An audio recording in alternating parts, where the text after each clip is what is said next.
A Justiça Federal se organiza em duas instâncias.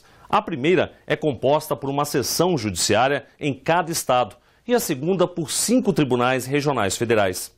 As seções judiciárias são formadas por um conjunto de varas federais, onde atuam os juízes. Cabe a eles o julgamento de quase a totalidade das questões submetidas à Justiça Federal. Mas existe um caminho que facilita, simplifica e agiliza muito a vida de milhões de pessoas.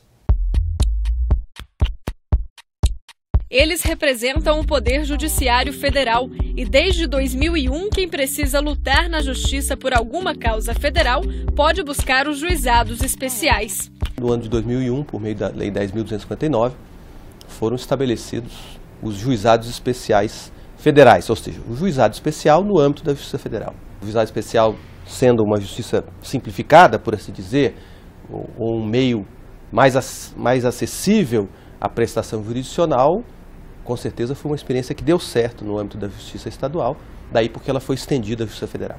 Isso quer dizer que a competência é estabelecida pelo artigo 109 da Constituição, que diz quais são as causas que são julgadas pela Justiça Federal. Grosso modo, são as causas em que a União tem interesse.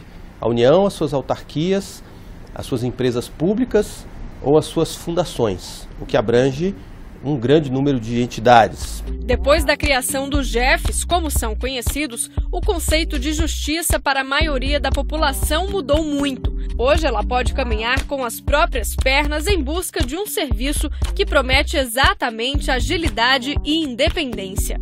Sem precisar de um advogado, o cidadão é quem decide quando requerer um direito. O interessante é que nós observamos uma verdadeira explosão na demanda pelos serviços judiciários da Justiça Federal a partir da criação dos juizados especiais federais. O que se identificou é que havia uma demanda reprimida, ou seja, havia muitas pessoas que não entravam na Justiça porque não tinham condições de contratar um advogado.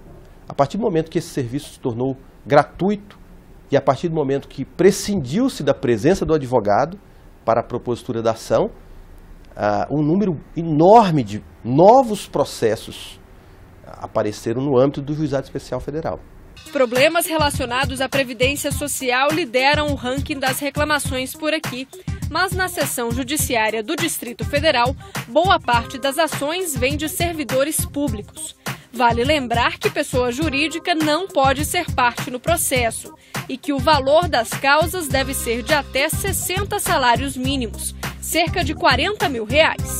Aqui criou-se uma central de conciliação, que ela é provocada por um instrumento chamado provocação pré-processual, inclusive chancelada pelo Conselho da Justiça Federal e pelo Conselho Nacional de Justiça. Essa provocação pré-processual é, por assim dizer, o protótipo de uma ação judicial. A pessoa vem aqui, escreve uma petição e imediatamente essa petição é encaminhada a uma central de conciliação e designa-se uma audiência de conciliação. Dona Erclivânia passou por esse processo. Com a ajuda de uma prima, conheceu o Juizado Especial Federal.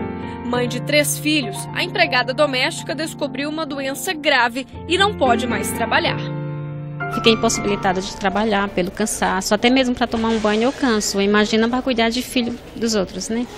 E aí tive a ajuda dos meus pais, mas meu pai também é aposentado, não tinha condições de sustentar a família dele e a minha também, né?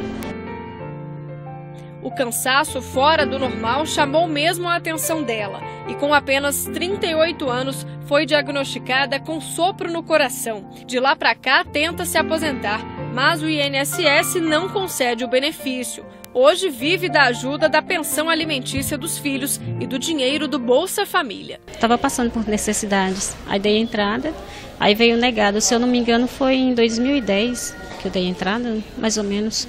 E aí veio negado e eu, por mim, já tinha deixado para lá, mas aí minha prima pediu meus documentos e levou para a defensoria. A esperança desta mulher é reconquistar a dignidade de um dia voltar a sustentar a família como sempre fez e se sentir novamente uma cidadã com todas as garantias previstas em lei. Hoje ela sonha com um acordo que vai devolver a paz à vida dela. Que tudo dê certo, né? Porque assim como eu, tem muitos aí, mas eu estou precisando muito para cuidar dos meus filhos. Infelizmente os pais ajudam um pouco, né? E não é o suficiente.